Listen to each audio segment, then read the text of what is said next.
Let's all go to the lobby. Let's all go to the lobby. Let's all go to the lobby to get ourselves a treat.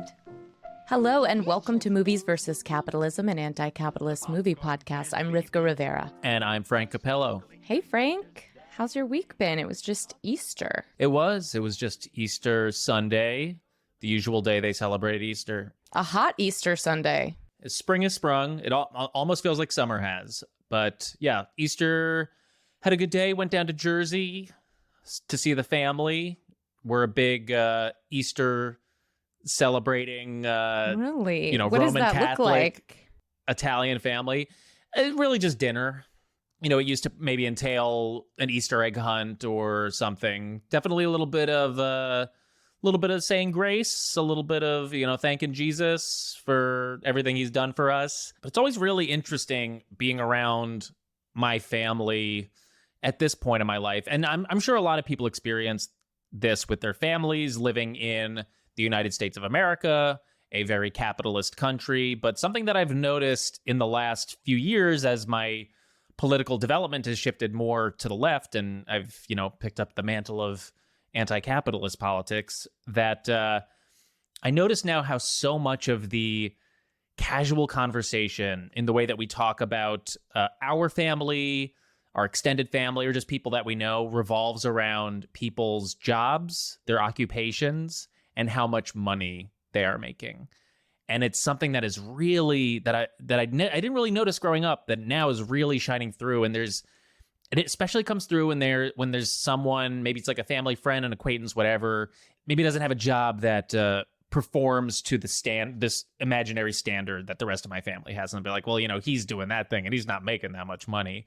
But then they'll talk about someone else and they'll be like, oh, did you hear he got this job at this big firm and he's making a lot of money? And there's like this built-in reverence that is so wild and bizarre. And I actually kind of like threw a wrench into the conversation, and I was like, how's their mood? Are they happy? How's that? Like, how are their relationships? And they were like, what are you talking about? And I was like, never mind. Shut up, Frank. Ruining the table conversation. Ruining Easter, Frank. How's their mental health? Are they content with what they have? Like, no, none of that is discussed. What the fuck are you talking about, Frank? There is a lot of that. There's a lot of cursing at my family's dinner table. But yeah, it's just something that I've noticed in the last few years in the things that we prioritize in this society, which are almost always, income-based, status-based, and don't have a lot to do with, living a life of dignity and respect and all that. I mean, I remember telling my family that I'm working for an independent news outlet, and they were like, okay, what is that? Like, they're like, they have no concept. They're like, are you making a lot of money? And I was like, that's not, why is that the thing that's important? Like, so yeah, have you ever experienced anything like this? I mean, your family is a very lefty family, so it's it's like a lefty New York, but there's definitely like other things that are like sort of, you're always trying to figure out like what's, there's definitely like prestigious things that you want to hit or share. But no, my dad will always be like, you're working too much. And I'm like, I don't really have a choice. Like, I mean, I kind of have to, but he'll always but what he gets at is like, I do definitely probably do too much. To your point, and maybe we're gonna look at that. Maybe not. I don't know. They'll let the listeners know. But that there's but like some of it's out of like necessity, right? Like you like to be able to do the things we love in this world, you have to have multiple streams of income as an artist, and then also just doing a lot. So I think that's what he reflects back. I was the little capitalist of my family. Like I was like, I was thinking about this actually in like the context of this podcast the other day, but I don't know if you know this about me, Frank, but I had a company, my first company. It was a bath and beauty products company. You have told me about this. Yes. It was Desiree's. We were actually in the first, one of the first issues of Cosmo Girl. Wow. And yeah, and the New York Times, and we were like, Chase gave us some, like, we were doing the thing. This was before Etsy. This was like, I always had like a little like, I want to have a company. I want to make money. So I like went with my friend Aviva.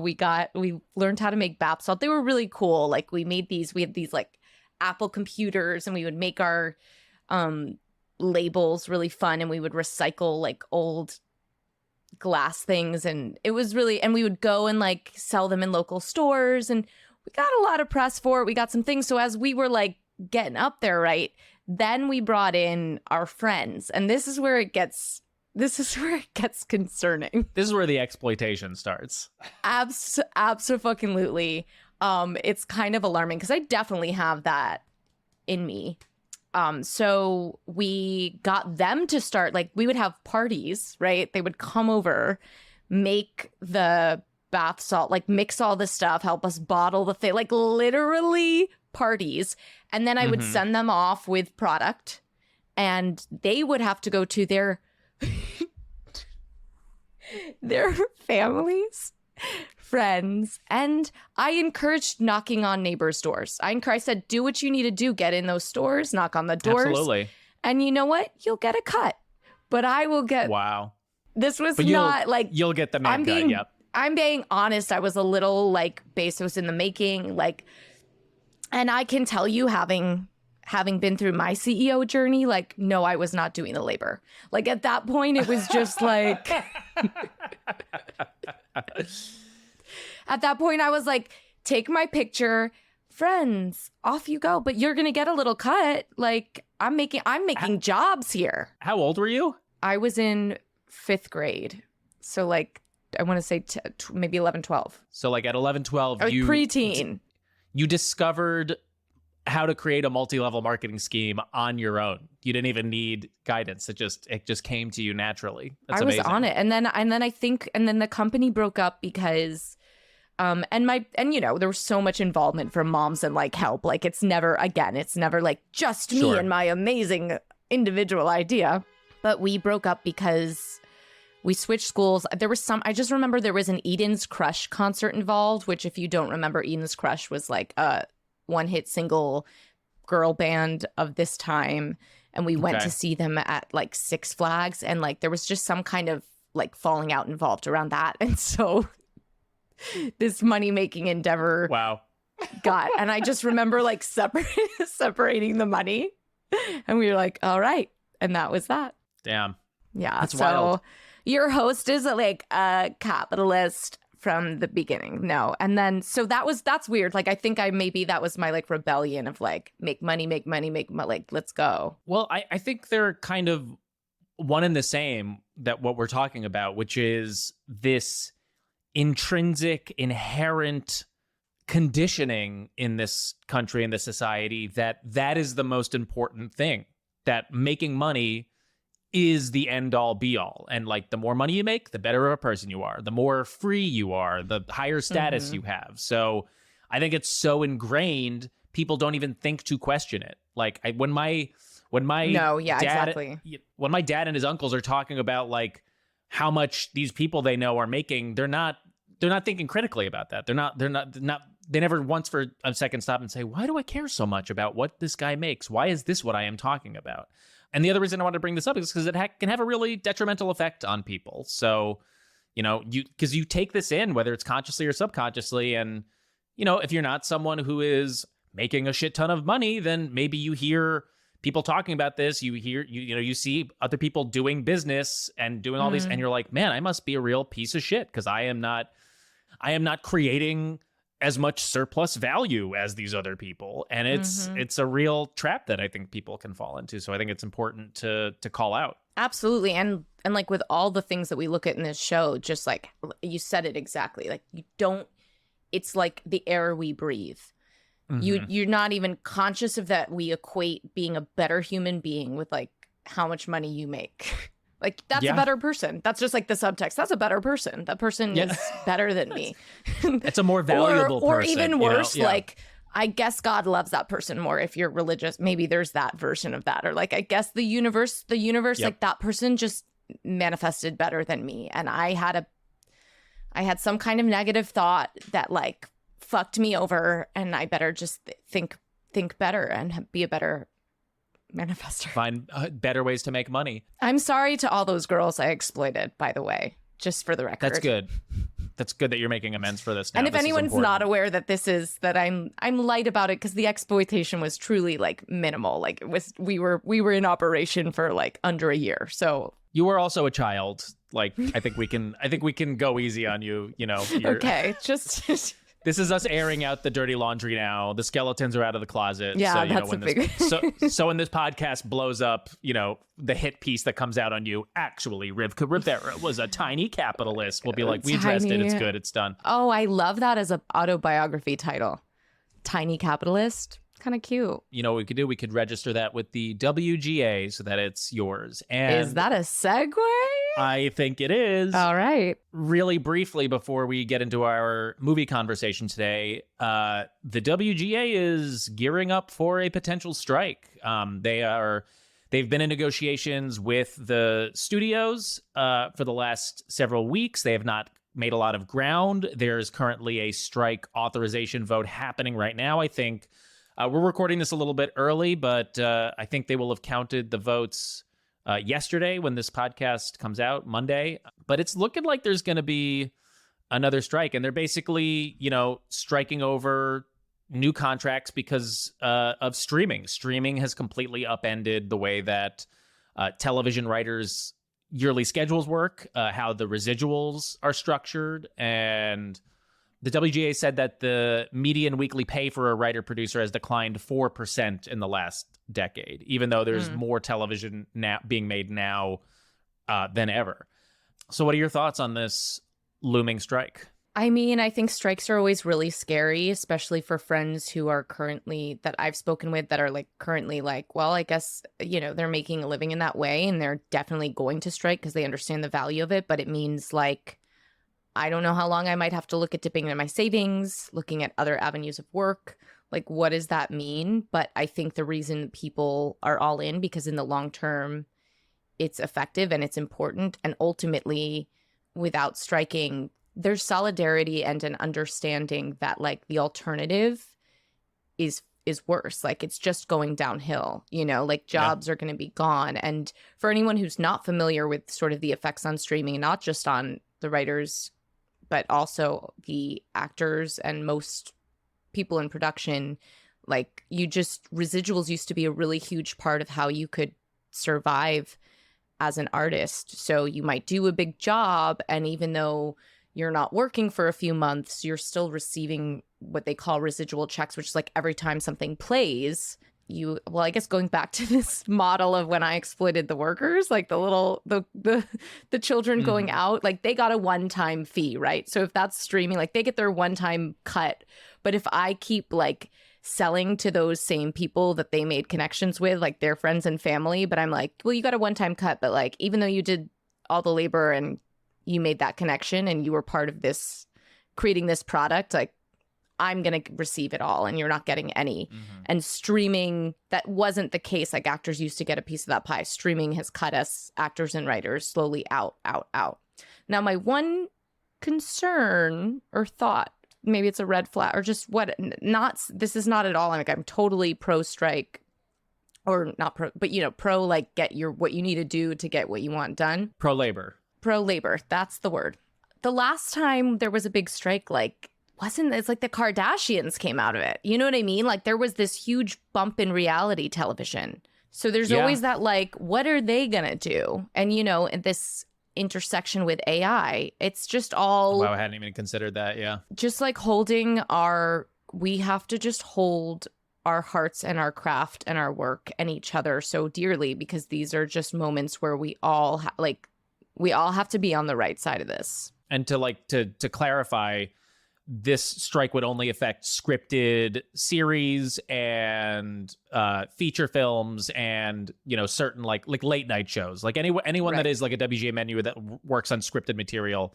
So reality shows and news shows and things that aren't WGA affiliated programming would continue. So that's what you're talking about when you're saying like something like the Kardashians. Totally. And I think that's actually a lot around that period of time. That's when reality TV had a big boom because they were looking for other things to make money from, and I don't think anything ever, even AI will replace like really well-made art and the role of the artists and the writers. It's just like business don't care. They don't care. The tiny capitalist doesn't give a fuck.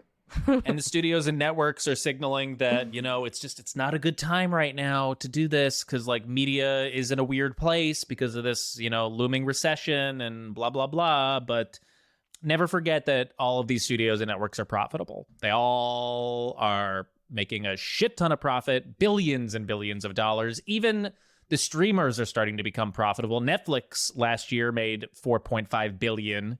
They have the money. The only thing that they actually care about is shareholder value, is the dividends that get paid out to the shareholders, is their stock prices, are these ethereal capitalist bullshit things that only affect very, very, very few people at the top. But we've built a lot of our economy around. Totally. And what's consistently wild about that is like it's not even a care like in a way that would be logical. It's pure greed. Like it's a care that it keeps getting bigger. It's not even a worry that it's like, it's just like it's so unfathomable. It's just a care that it keeps growing. It needs to keep growing, yeah. And it needs to like literally only to fulfill greed because you're like, there is more than enough for everyone to be okay and your labor to be, there's not an issue of not being enough money. It's just more. To be successful, to be a better human being. Full circle back to our original convo. Well, I'm sure we will be touching on this again in the future because this is not resolved. So I'm sure we'll be talking about the WGA in the next few weeks. But we should get to our movie conversation for today about Josie and the Pussycats. But first, we just want to let our audience know that this podcast is brought to you by the two of us. We perform all of the necessary labor to make this show happen. And as we're trying to practice our anti-capitalist values, we will not be selling ads on this show. We rely completely on community support to keep the show going. So if you're able to support us, please consider subscribing to our Patreon. For just $5 a month, you get access to our entire back catalog of premium episodes, and you'll be directly supporting this show. You can also leave us a one-time contribution in our tip jar, and you can find all of those links in the episode description in your podcast player or by going to mvcpod.com. You can also help us out for free by leaving a rating and review for this show on your podcast player. It only takes a few seconds, and it is very helpful in boosting the algorithm and getting this show in front of more people, so we really appreciate it. All right, we're going to take a quick break. We'll be right back with our conversation about Josie and the Pussycats with Shannon Amabile. Our guest today is Shannon Amabile. Shannon is a licensed marriage and family therapist who specializes in helping creators and entertainment professionals manage and overcome the unique stressors and anxieties inherent in their industry. On top of all that, she's an avid moviegoer, an unpaid influencer for Diet Coke, and the host of multiple podcasts on movies and psychotherapy. So Shannon, welcome to Movies versus Capitalism. Hello. Thank you so much for having me. I'm a huge fan of both of you guys, so I am so excited to be here. Well, we're a fan of yours, and I'm excited to say I read your bio, and you in fact did come and you are drinking a Diet Coke. So. I am always drinking Diet Coke. I know this about Shannon. A little bit of context for the listeners. Shannon and I went to high school together. We were both from New Jersey. Shannon's one of my oldest friends and has been one of my oldest movie watching friends for years. I feel like that's where our friendship really blossomed, was in high school, just being like, we're gonna go home after school and watch a David Lynch movie. or Drop Dead Gorgeous, or like all of these. Yes. Yeah. But Shannon, you have had a really interesting career trajectory because, we both did theater in high school. We both went to theater school. We were in LA at the same time, pursuing, entertainment, acting, performing. But a few years ago, you were like, I'm going to become a therapist because it was something that you were really interested in. I remember talking to you about that. And now you've been a practicing therapist for a few years now. And like we said in your bio, you specialize in working with artists, with actors, with creators and entertainment professionals, which is amazing because, you have that insight from having actually done it. And now you have like the therapy skills to talk to people about it. So can you just tell us a little bit about that choice and how you kind of do that and what that means? Sure thing. Yeah, I just came to realize that I sort of had a passion for people and storytelling in general, which is part of why I wanted to be a performer and work in entertainment as a performer. But when I was training and working among other actors and other creators, I just noticed all of the turmoil and all of the personal internal struggles that we were all facing, but that from the outside was a really hard thing for a lot of people to accept or make any space for or to value in a meaningful way. And I'd always been interested in psychology. So as I continued my pursuit and sort of started to look at the long term of how am I going to marry this thing I love so much with reality as I age? And so I decided to go back to school and try to practice, to try to take the things I always thought were interesting about psychology and try to bring in the theatrical things I'd learned and the character work I'd learned and apply those things to psychological principles. And it's been really fun. I really like it. That's amazing. And I think you were talking in my brain was like, get her number. I think I don't know if that's allowed. It. I think we... Well, I know I have your, but I was like, get her doctor's number. Yes, I do have a special number to make sure. Special doctor's phone. Shannon, I'm curious, is there something you would say is like that afflicts artists, creators, that's like unique to a creative profession, something that you encounter regularly? Would you say is like the biggest challenge? Well, I would say I think that there is an overwhelming sense of empathy in creative people, especially creators who then pursue careers in that field. There is just a level of an ability to mirror others and to connect to others in nonverbal communicative ways, which I think is incredibly overwhelming for all people. But as an actor or a writer or storyteller of any kind, when you're trying to put something into your work, I think that's where the disconnect can sometimes happen. It's really hard, I think, to value that again. But I think that's the unique thing to creativity is you're allowed to be overwhelmed by a project that will be over that is part of, a robotic industry. You're not really allowed to ever put anything down that you've created artistically because it lives in you forever. Damn. Ooh, All right. Uh-huh. I'm working today. Oh, yeah. I know. I was like, let's skip this movie and just do like a call-in. Another time. To Dr. Shannon. That's amazing. But we will get to the movie because you chose an amazing one for us. And I have to say, just thank you, because you had us rewatch Josie and the Pussycats. This is The Josie and the Pussycats from 2001, a satirical musical comedy. It was co-directed by Harry Elfont and Deborah Kaplan, based on the Archie comic series and the Hanna-Barbera cartoon of the same name. This movie stars Rachel Lee Cook, Tara Reid, Rosario Dawson as the Pussycats, and Alan Cumming, Parker Posey, Unbelievable.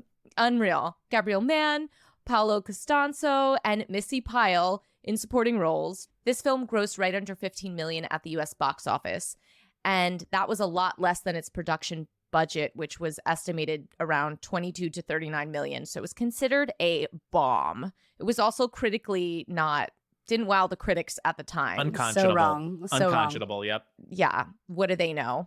A short summary if you haven't recently gotten to rewatch this, which you need to immediately, and it's only an hour and 30 minutes, so it's just like so easy. 1.5 episodes of TV. Mm-hmm. It follows the story of a girl band comprised of Josie, Rachel Lee Cook, Valerie, Rosario Dawson, and Melody, Tara Reid, who are discovered by a talent scout named Wyatt, Alan Cumming. The girls quickly become a sensation, and they're signed by the large record label Mega Records. However, the seemingly perfect life of the band takes a sinister turn when they discover that their music is being used as a tool to deliver subliminal messages to their listeners. Wyatt, along with the record company's CEO, Fiona, Parker Posey, and a government agency led by Agent Kelly, have been using the band's music to manipulate the masses into buying more products. And that's it. And that's a fantastic journey. It's so good. A little bit of historical context for when this movie was released. It was released in April of 2001, just 5 months before the 9/11 terrorist attacks, which would completely change the entire world as we knew it. In January, George W. Bush was inaugurated as the 43rd president of the United States. This was also the year of the anthrax attacks. Oh my God. Yeah. Remember those? Wow. That's right. For any of our Gen Z listeners, there was this 3 or 4 month period where people were getting white powder in envelopes, and it was not a fun powder. It was potentially anthrax, which I guess killed people. I don't. Mega poison. Mm-hmm. Yeah. I was 13. I remember being like, I don't get mail yet, so I'm not. I'm safe. Yeah. This was also the year of the Enron scandal, which involved the manipulation of energy markets and the eventual bankruptcy of the company, which was a major financial event that shook the global economy in 2001. Whoa. This was also the year of the first iPod released by Apple. This is also the year that Aaliyah died in a plane crash, shocking fans in the music industry. And then just to stay on theme, this is also the time of NSYNC, Backstreet Boys, Destiny's Child, Britney Spears, and the Spice Girls. So, and it feels like it. The best and craziest year ever. Wow, so wild, so all over the place, and so important to note that it is a formative time in my life. So I think that's why this movie is so important to me. I had so much nostalgia revisiting it, and when I was thinking about any movie I'd ever want to talk about and look through a capitalistic lens and try to dissect, this movie immediately came to mind. Both because I feel like it does a great job of being a satire, but also because it opens an interesting discussion about, how much of satire gets soaked in inappropriately and what does that mean in the aftermath, I guess. Totally. And you answered our first question, which is what we usually ask our guests, which is why you chose this movie. So thank you for being ahead of the curve on that. But I'll follow up with both of you. Do you think when you saw this movie in our adolescence, do you think this actually influenced your ideas about consumerism or your relationship with how you view products and brands? 100%, I would say. I think I've always had an interesting relationship to branding and marketing because of my personal history and where I grew up. And I think this movie, I've had several relationships to consumerism through it because as a young person, I could look at it from that vantage point, but then revisiting it now and sort of thinking about what they're talking about and what they're warning about. I have a completely different relationship to it now. Mm-hmm. So yeah, I think it challenged me to be aware of my relationship, and I'm really grateful for that. That's awesome. I truly don't recall. I think I feel like I'm more of when you asked that question, I felt like I am one of the consumer teenagers in the movie that I was like, I want CD. Give me more Josie where I can get music. Like, I feel like, but I don't know how it sat with me. I think probably because I grew up with parents who were always pushing me to question that kind of stuff. Maybe it was a little like, okay, but I want the sparkly and the, it was like such a, I don't know. There was definitely a part of me that was like, I love everything about this world and this aesthetic. And there's so many like flames on clothes and the glitter, like the amount of body glitter. It was just so amazing that I was like, how could I not want to buy all those things? I want to buy them right now. Exactly. It made things look attractive to me that weren't before, but it also made me wonder why and think about why and laugh at why sometimes. That's so interesting. I mean, I guess that makes sense as a kid, because I did not see this movie like as a teenager. Shannon, you blew it. You never showed me this movie. Snap. I really did. You Fudge. really did. You can curse. It's okay. Okay, good. I prefer fudge unless you're trying to sell us fudge, in which case back off. Absolutely not. No way. I didn't see this movie until college, and someone showed it to me pretty much through the lens that we're looking at. They were being like, well, this is a movie about consumerism and advertising. So my first viewing was like, oh, damn, this is like a highly political movie for what appears to just be like a very broad teen comedy. Mm-hmm. It's so interesting that you say like, this movie makes everything look great, because watching it today for this podcast, I was like, this stuff looks disgusting. No. I mean, it is just the SponCon, the branded content, and the advertising is so relentless in this movie. I mean, like, if you haven't rewatched it, like one of the running bits is that just like every single setting that these characters are in, whether it's, the private jet, whether it's a hotel room, whether it's, backstage, there are like 90,000 brands that are just like all Everywhere. over the place. And they're like eating junk food, and they're just like, they're using all of these products. And it really made, I don't know, I felt gross. It was, and I think maybe also it's like the 2001-ness of it. Like, it's so shiny, so colorful, like so bright. It just like, it made me feel really, just like grossed out, disconcerted. And I was like, I never want to use any of these products anymore. Oh man, I was like, do I dress up for this podcast? Like, Yes. can't believe that was your reaction. I was like, how low can my pants go now, actually? Yeah. I feel like I've had both of those reactions to it. I think that's why I like it so much, because it can so effectively tell both of those stories and be read in both of those ways. And I kind of like that is a part of it, because I think that's what capitalism is doing. It's slowly making you sick without you realizing it by, showing you shiny things and trying to hijack your ADHD. Yeah, it's so brilliant. It was so fun to rewatch, understanding all of the satire and not maybe being swept away by all the shiny objects.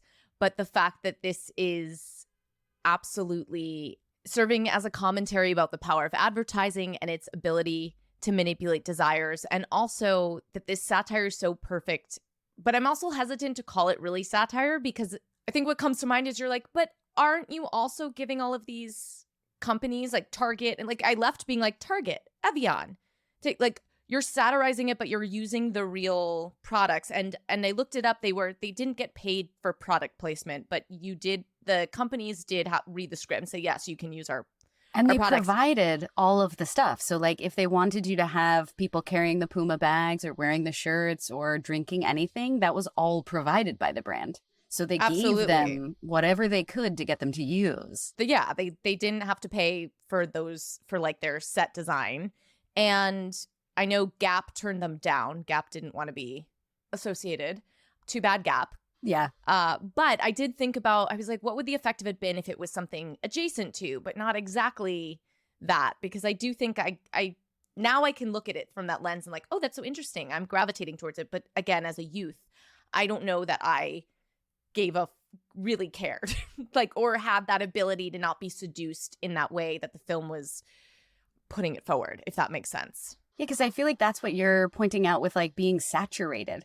That like if you get saturated, then you can't really see the joke anymore. Your like system is overwhelmed, and now these things are kind of seeping in no matter what. Like you leave the movie thinking Target because they made sure to saturate your brain with it as long as they had it. Yes. And also, yes, and they're gross. making this point about the world. Like what's interesting is they're highlighting this thing, but you go outside of your house and you're like, it's not different, which I love that part of it, that it's highlighting this is the world we live in. But sometimes when it's in a satirical world, you feel like, oh, that's a bigger than life world, when really it's not any different than everywhere you go here. There is an ad attached to it. It's wild. And I actually, in 2018, I was lucky to go to Cuba with my best friend. I went on a trip to Cuba, and it was so remarkable because in Cuba, there are no advertisements. At the time, I haven't been there now, but there are no advertisements anywhere. There's posters for, Fidel, but there's no advertisements anywhere. I wasn't even thinking about that consciously, and it wasn't until a few days into the trip, and we also had limited access to internet. So I was just I was out in an environment where I was not. It's not even, you don't even need subliminal messaging. It's just you go through your life and you start to tune out the constant advertising. So it inherently becomes subliminal. But like, I had the most peaceful experience of my life. I've never slept so well. I've never felt so good. And it's because I had this, which is so wild, to like really get to experience what it's like to not have the message that you need something. You're not good enough without a thing. You're constantly missing a thing. And that's the world we live in. They don't have to be subliminal, because they know that if we're overwhelmed by it enough, we're going to tune it out, and will become subliminal messaging. Yeah, it's interesting because it makes me think a lot about the idea of brand loyalty, which I hear a lot in advertising. And it was interesting thinking about that here too, because I I have like OG brand loyalties, like things like Diet Coke, as we know. But like there are a couple of other random brands that I don't know why or where I got the loyalty, but I remember directly feeling very like threatened and checked when I watched this movie because I prefer Adidas over Puma.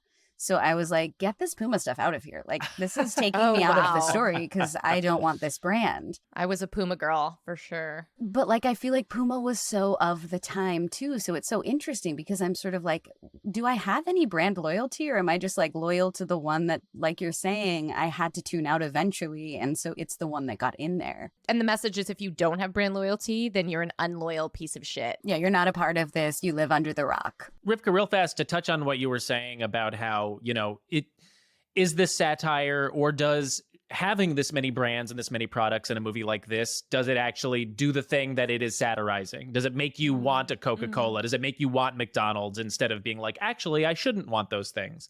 And I think that's just part of the risk of some satire, which is like, and it depends on the kind of story you're telling. I mean, the comp that came to my mind is sort of like The Wolf of Wall Street, which is a movie I'm sure we'll get to on this podcast. But like, that is a movie about the excesses of finance capitalism, the disgusting, depraved lives that those guys led, like all of the criminal shit that they did, how terrible they were.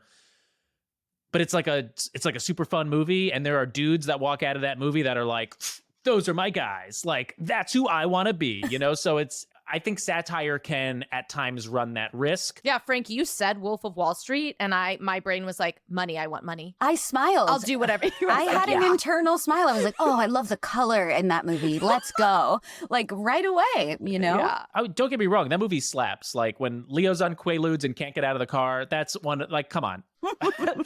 But the thing that... It's a good point, though. But the thing that Josie, I think, does so smartly that, like, kind of really buttons the satire is it brings the U.S. intelligence state into this. So the whole premise is that, Mega Records, which has just signed Josie and the Pussycats, is using subliminal messaging, and they're basically in collaboration with the U.S. intelligence state to, just drive consumerism.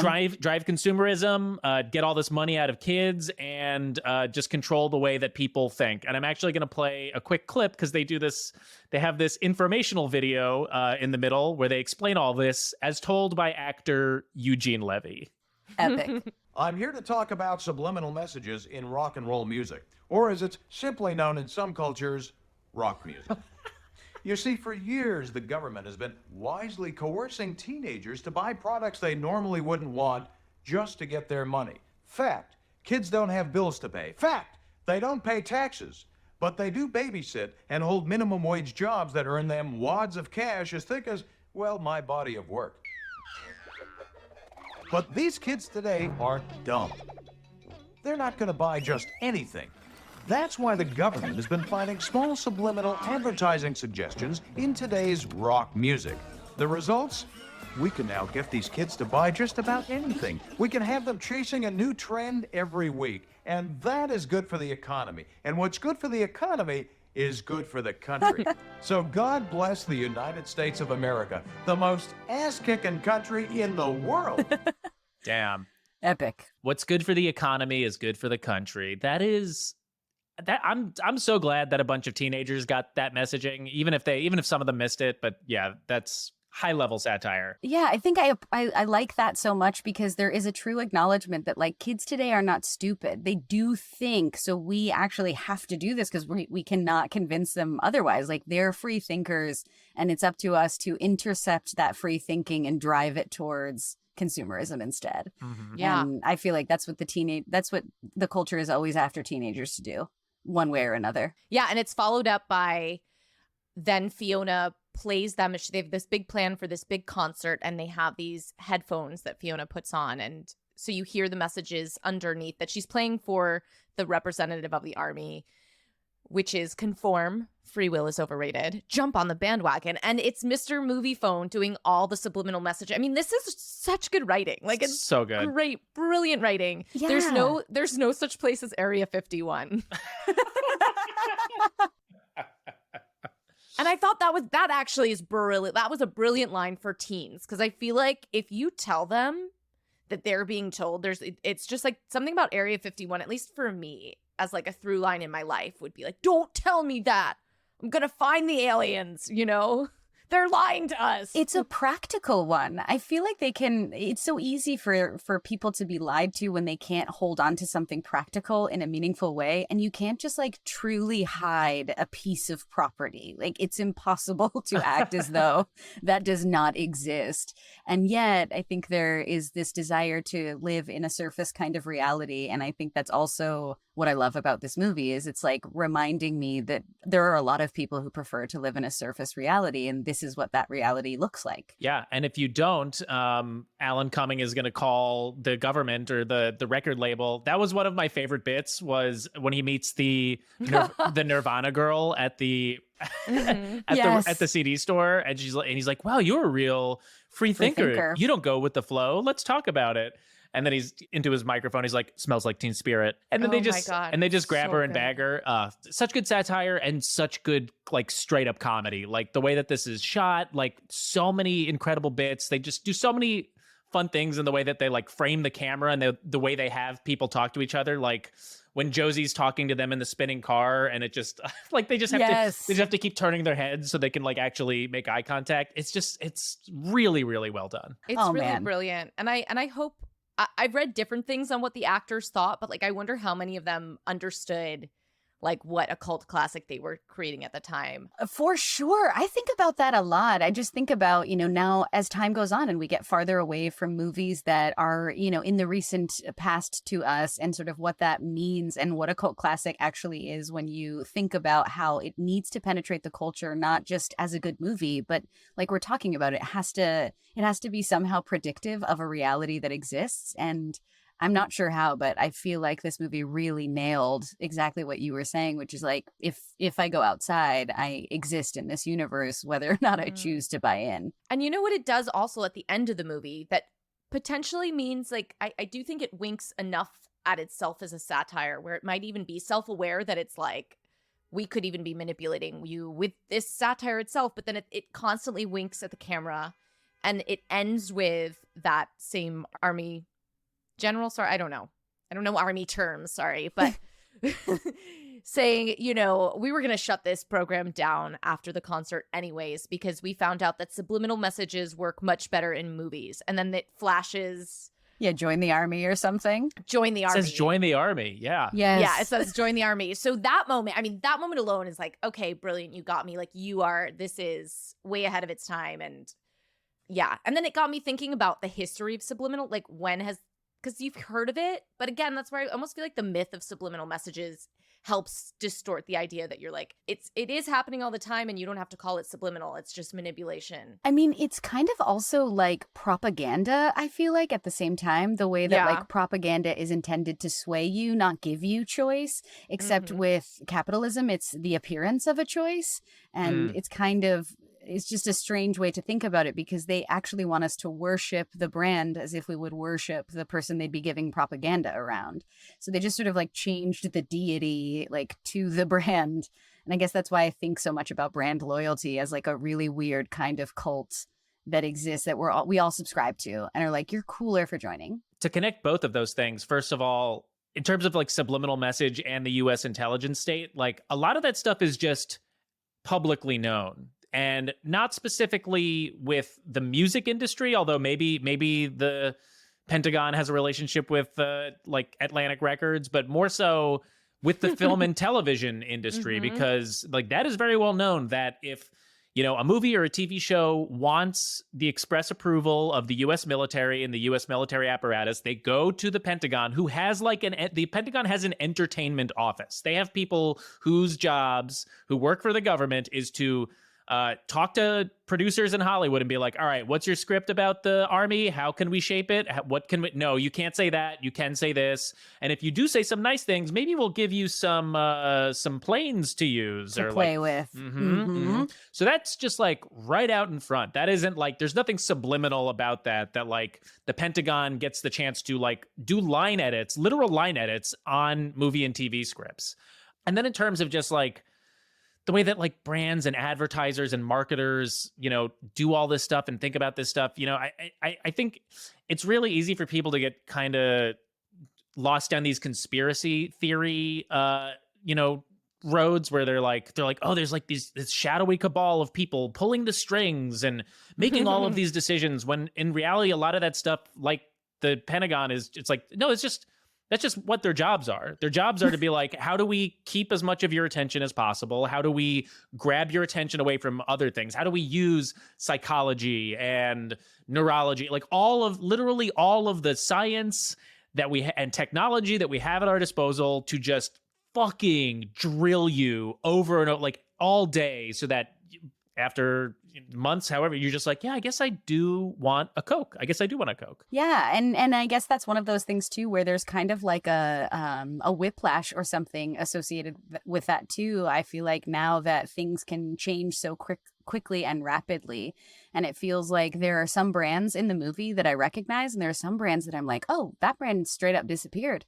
Ooh. It's kind of interesting to remember or to think about brands that they pushed so heavily but had to abandon, because like at the end of the day, it's really all about the money. It's not about any of the stuff they want to convince us it is. I mean, as we're having this conversation, I'm just like, this is it, right? Like, this is the stuff that makes it so hard to imagine a world outside of capitalism. And I feel it, like, as we're talking, because it is so ingrained from the moment we come to this earth, at least in this culture.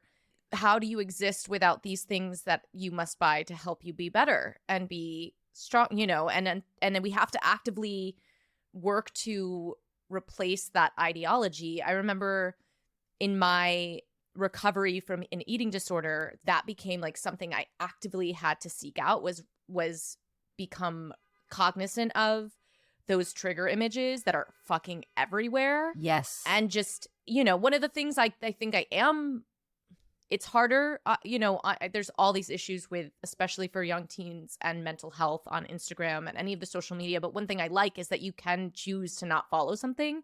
You can make choices if you have awareness, if you have people around you who can help you do that. Mm-hmm. I don't think it's an individual pursuit. You have to be in a community that has that awareness. But like, I couldn't do that at the young age with magazines, right? You were just like, oh, that's telling me that I need to lose weight. That's telling me I need every fucking place. I mean, now they have these goddamn Ozempic, not Ozempic, but like the fucking, literally, if anyone who is listening doesn't know about Ozempic, it's a medication that's made for diabetes, but women are now, not just women, people are taking because it helps you, basically makes food taste like shit and helps you not want to eat. So it's just Jesus. Yeah, it's like a prescription form of fat shaming now, where there's sort of like, and I have my whole I have like a whole thing I can go on another time about my thoughts on how it's discussed in media, but like I absolutely think it perpetuates eating disorders. I think anytime it's talked about and in line with this, like there should be a place where people can go to seek help if that's in the conversation. But there's a giant ad in, I think it was not West Fourth, some like one of those train stations. Literally, it's a hand taking a needle, putting it into their leg for weight loss. Get it. They're like, get it for weight. And also, this is taking it off the market for people who actually need this medication for diabetes. Yeah, there's like shortages. There are legitimate shortages. And that's problematic too, is that even things that should function as supportive and helpful in our culture are ultimately still just a business. And there are particularly certain mental health concerns that people prefer to keep a business rather than look for long-term solution-oriented treatment models. They would prefer to keep you, I think, in addicted spaces so they can have you be addicted to the brand they want. If you know how to think too much for yourself, you might choose something they don't want. And I feel like that's what you're talking about, is that like with awareness, you can make choices, but that does not mean there are not people actively vying for your choice and playing dirty. Oh, yeah. I saw a Subway ad a few weeks ago that was for online gambling, like an app that you... Oh, my God. Which is fucking absurd that is legal. It's for an app on your phone, online gambling, and they had like a fake testimonial quote. And it was like, I made so much money in my spare time, something. And then the fake username was like thrift mom or like something mom, where they were clearly targeting like probably lower income mothers who need extra money, who ride the subway because that's one of the cheapest forms of public transit in the city. And it's specifically going after them. It's like, hey, mom, hey, mom with a few kids who probably doesn't have the extra disposable income to fucking gamble with. Like, it really, really upset me in the moment. Yeah, truly Wow. despicable, because it's now impossible to seem like you don't have the awareness, like that the advertising industry does not have this awareness, and like, oh my gosh, we didn't even realize we were targeting this market. Like that is now so glaringly an impossibility that I think that's why it's kind of disgusting, because I definitely see a lot of advertisements in the central time zone and in the Texas space that as a coastal elite, I have not experienced. And it's a very strange thing to think about, because I don't know when awareness and choice begin in a meaningful way when other people's choice is so penetrative in one way or another. Especially when you're targeting people in a specific socioeconomic group. Desperate kind of space. Desperate. Yeah. Like desperation. Like that does stuff to people. That changes people's psychology. It's always targeted too. Like you use just even the language. Like I'm just, that you're like a target. Yes. Yeah. Like your target audience. ads. Who's your target audience? You're like, so that you can shoot them? Like, it's crazy. I mean, actually. Right.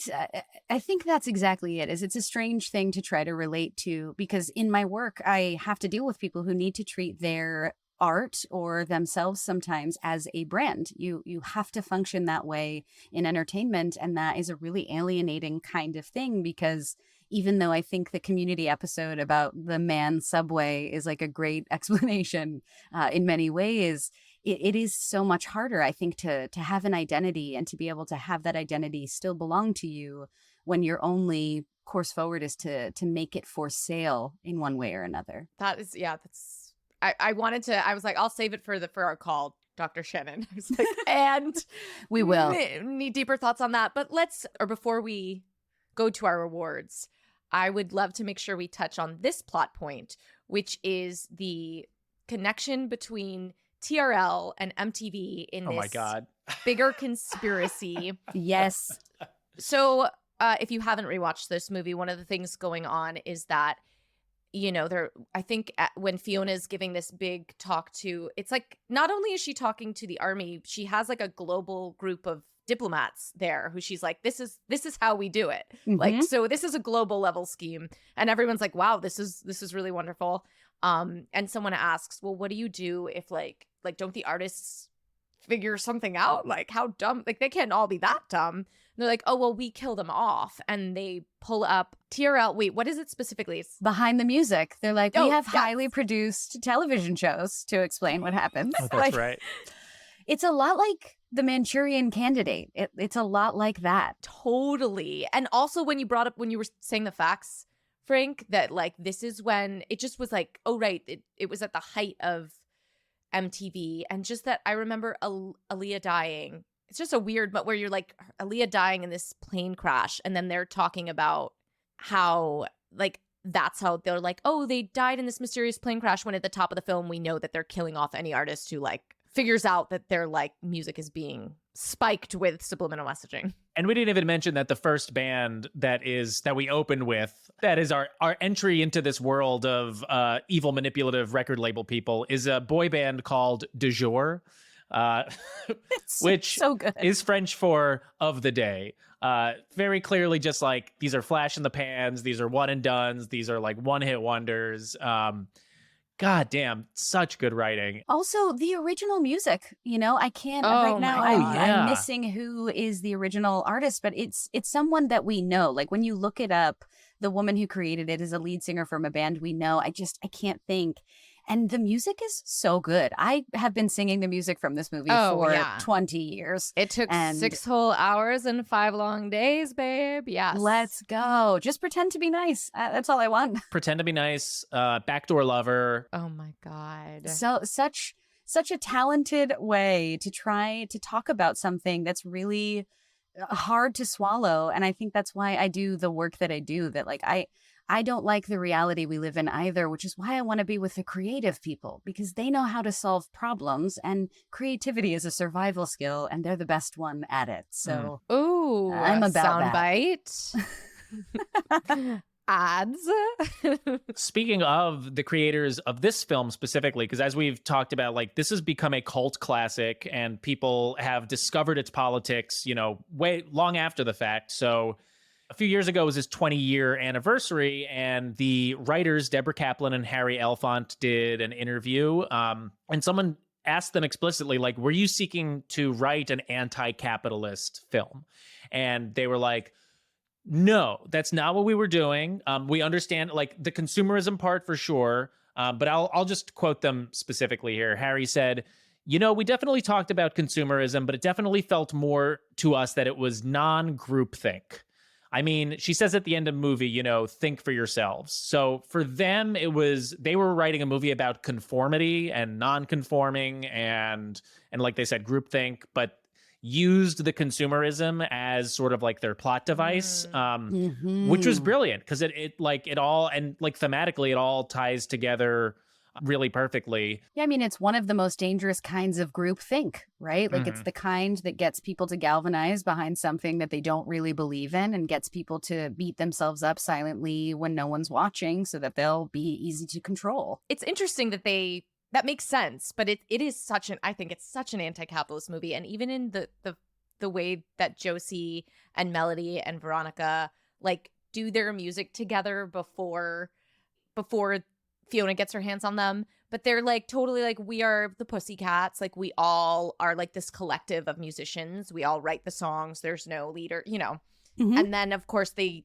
that can't be because under this consumeristic world, like they're trying to sell Josie and push the other two out, and individualism, there you go.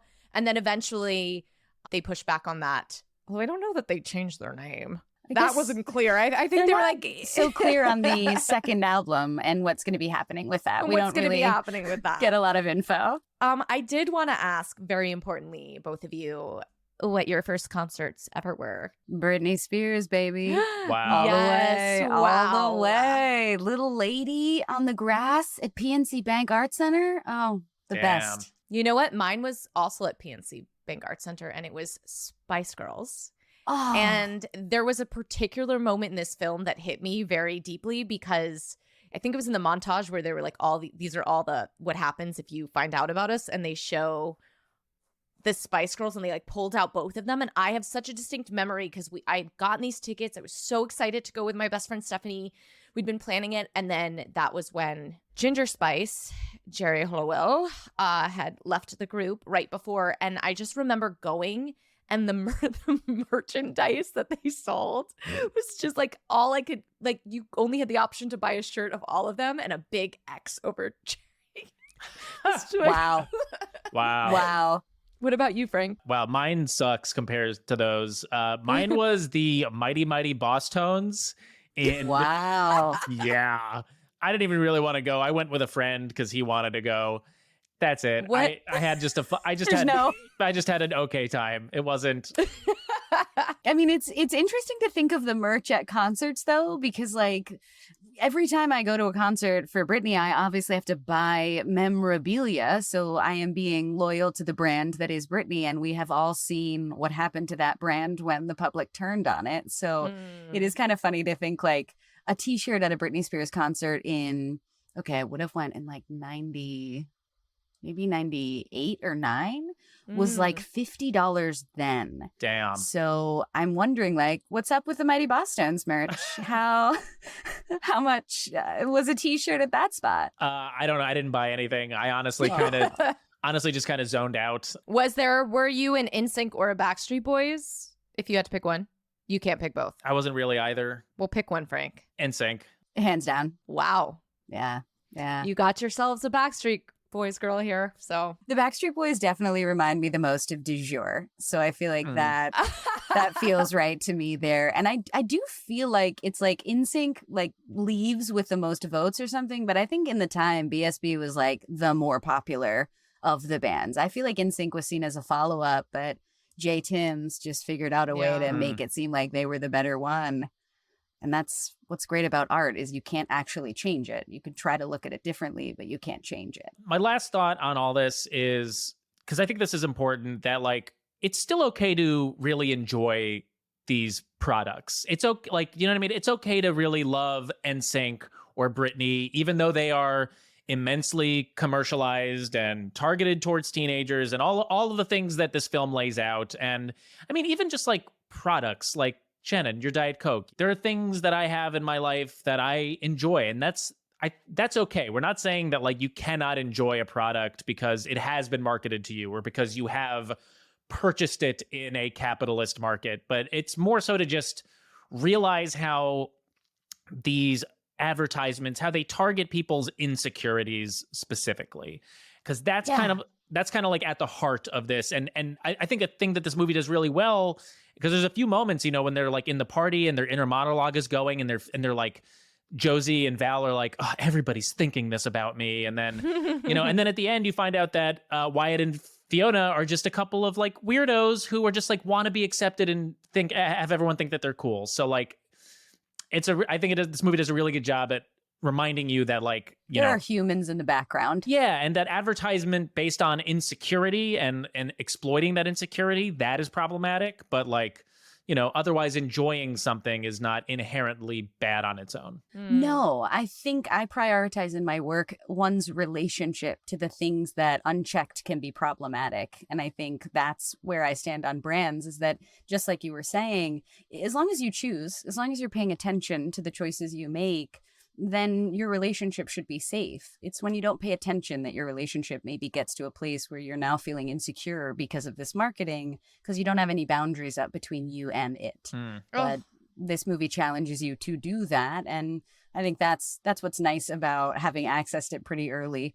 I didn't have to feel like I was a contrarian. I could feel like a free thinker. I love that, Shannon, about things that not being checked or that we're not paying attention to, and this idea of once you become aware, you get to make a choice. I do think, however, that's part of the reason that some people are like la, la, la, la, la, because there is this feeling of like, because I do think, while I'm like, we're not saying don't enjoy things, I truly think when you learn certain things, the consequence is you may not be able to enjoy that thing when you put together the real effects that making that product has, and your participation in that by being a consumer of it is very real.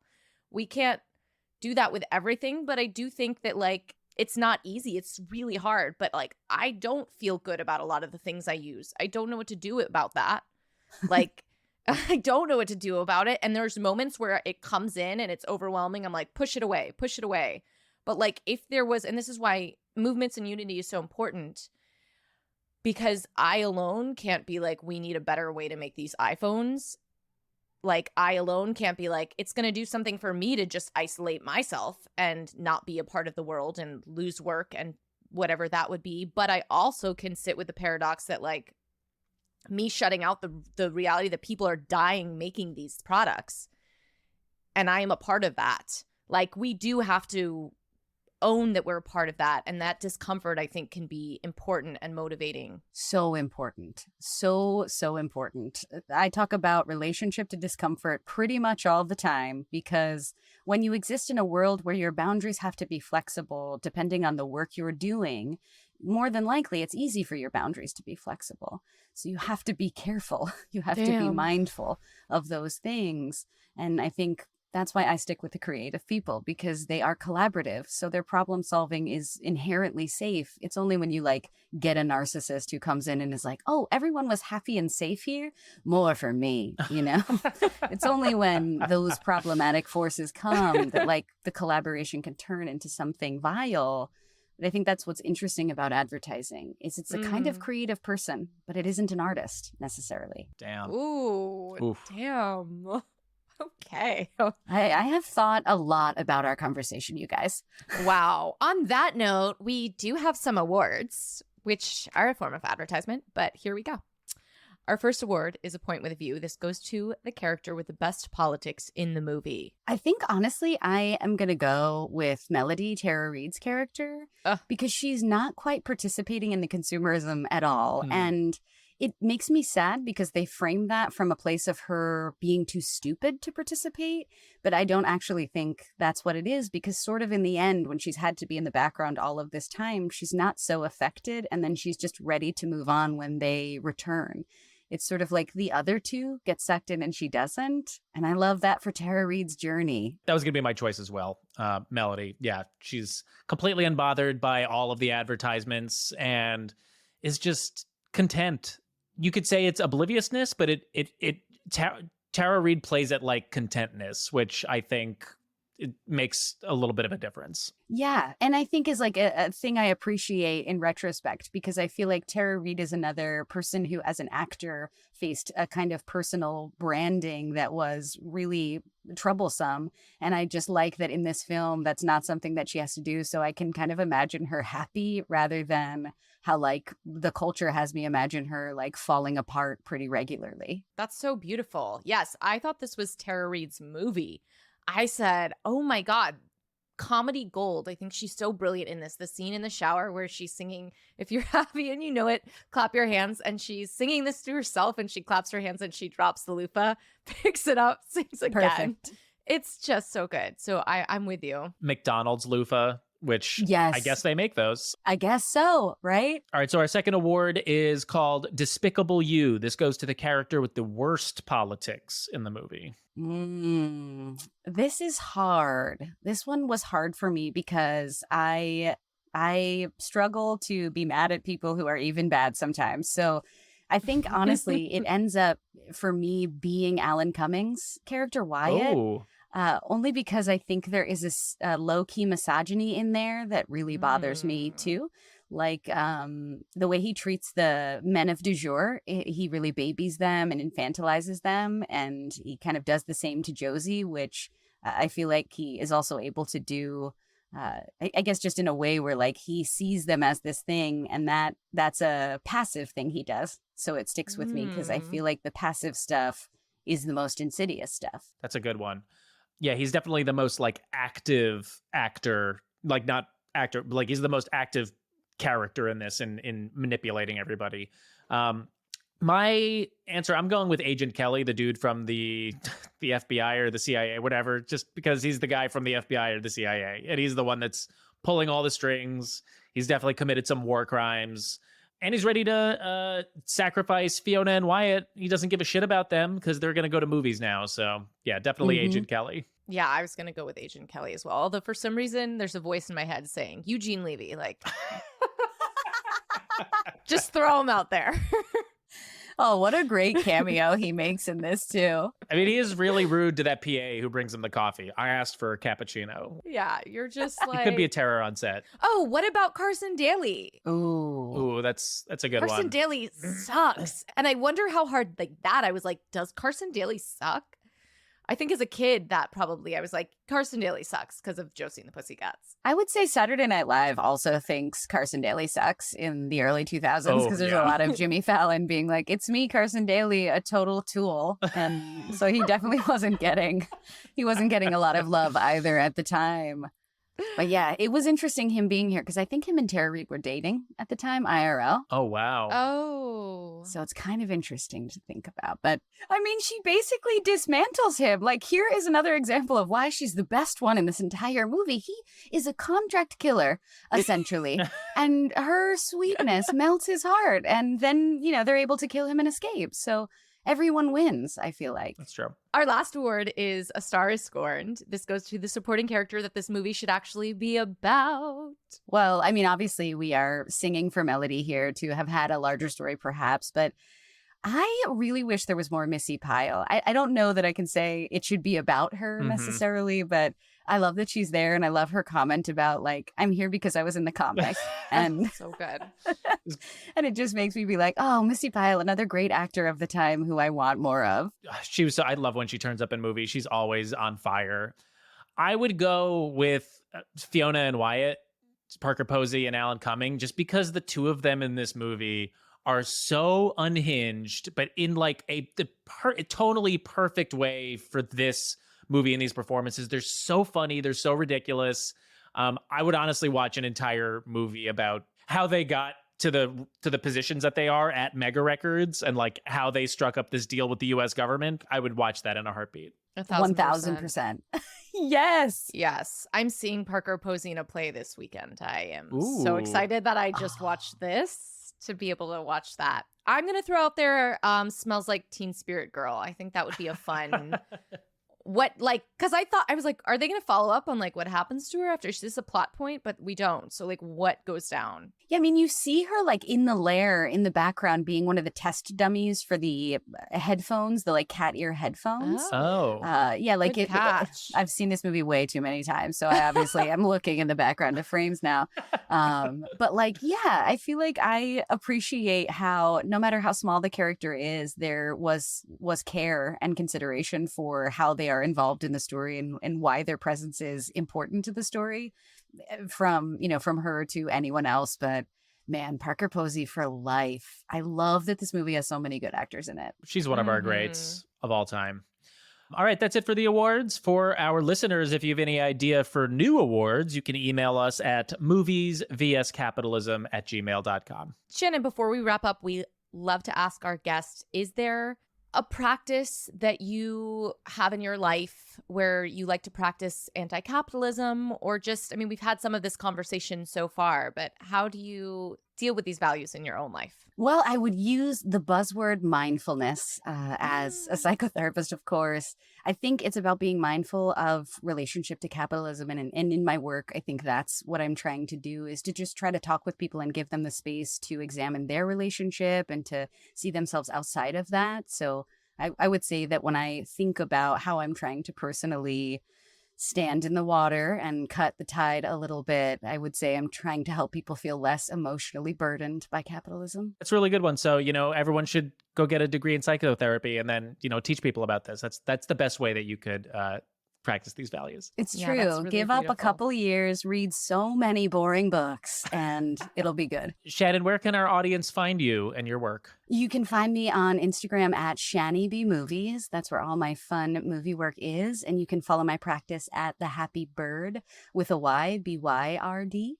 A lot of fun content to just make you smile there. And otherwise, just online at thehappybird.com. And what are some of your podcasts? So I do a Movie Buffs podcast about action movies where I talk about all the best action movies because I love action movies. And I also do something called Diagnosis Movie where I talk about psychological themed movies and just kind of dissect them with people who, just like you guys, bring them to me to try to intersect these two things. That's awesome. Shannon, thank you so much for joining us. Love seeing you. Miss you. Upset that we don't live in the same city anymore, but hopefully I'll see you at Jersey Christmas. For sure. For sure. Thank you guys so much for having me. It was so great to see you again. It was so great to talk with you guys. And I'm just grateful for what you're doing because there aren't a lot of resources to feel seen and heard. And this is a great one. So thanks. Thank you, Shannon. Thanks, Shannon. Thank you all so much for listening. Make sure to follow us on Instagram and TikTok. And if you've been enjoying this show, please consider becoming a supporter. You can find all that info at mvcpod.com. For next week's movie, we'll be watching the 2010 tour de force, The Social Network. Thanks, everyone. See ya. The sparkling drinks are just dandy. The chocolate